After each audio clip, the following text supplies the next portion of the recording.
healthcare workers barricade Joburg roads, demand permanent employment. Contract workers demanded to be permanently employed by the Gauteng Department of Health.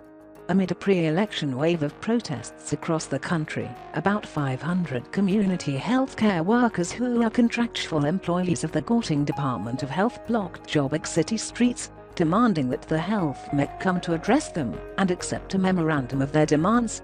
Sibusiso Nkasa, Johannesburg regional chairperson of the National Union of Public Service and Allied Workers Nupsaw, which is leading the strike action, said, "We are resolute. As you can see, all roads are closed. All gates have been barricaded, none can go in, and no one can walk out." Roads barricaded during the rowdy, but largely peaceful protest were around the square block of Ntemi Piliso, Commissioner, Kort streets and Albertina Sisulu Road in the Johannesburg inner city. Shops within the block were barricaded and no one could leave the precinct or enter through its gates. Pointing in the direction of the striking workers, Nkasa said, "All these community healthcare workers are members of Nupsaw. Nupsaw is affiliated to South African Federation of Trade Unions." Nkasa told their Sunday independent workers want to be permanently employed by the department. "We are here to demand permanent status. We want workers put into permanent posts."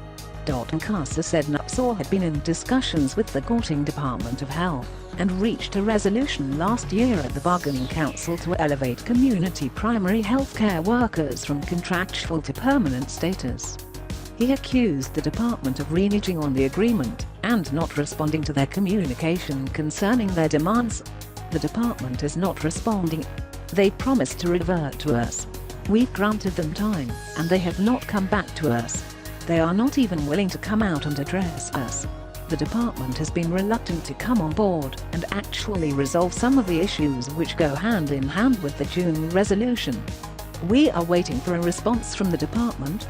He said the workers' demands included a $3,500 a month stipend with permanent status, elevation to level 5 remuneration rate, which means $12,000 a month, the department to share their employee database details with Nupsaw, implementation of the June 2018 resolution reached with the department, and a resolution to all these matters by the end of June.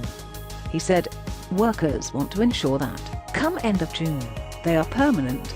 We are concerned that when the administration of the province changes hands after the elections on May the 8th, when a new administration comes and they may not recognize the permanent status of the workers. So, all the more reason it must be resolved now. The smart purse contract will fall away come May 1. Nkasa denied the workers represented by his union were opportunistic in their labor action so close to the poll date. "This thing started way back. They workers started way back, as far back as 2015, 2016. They have come a long way to earn the $3,500 they earn presently plus level 5 status which we are pushing for. At some stage we have to be listened to." Several attempts to contact the spokesperson for MEC when Ramagopal were fruitless. However, Gauteng Department spokesperson Vio Sabani, who does not speak for the MEC in her official capacity, and there seems to be much confusion and uncertainty in the department regarding line responsibilities of spokespeople, said, "That issue is being dealt with at the level of the National Department of Health. It concerns community healthcare workers." Though the Sunday Independent informed Sabani that the Nupsaw-led community healthcare workers had made it clear they wanted Ramagopal to address them, and that they were contractually employed by the Gauteng Department of Health, he insisted that we direct our inquiries to Popo Marja, the spokesperson for Health Minister Erin Motsoaledi. Marja said though he could not confirm if Ramagopal had had any talks with Motsoaledi concerning the absorption of contractual workers into permanent employment, he could confirm that many of the workers had been absorbed on renewable contracts at minimum wage of $3,500. Said Marja, "Unfortunately, the National Fiscus is unable to absorb all 53,000 of them." Efforts to reach Kutsa Rabafata, head of communications in Ramagopal's office, his colleagues Lesemang Matuka and Kinyasang Kuna and Professor Kuili Lakel, head of department's office, were unsuccessful by the time of publication,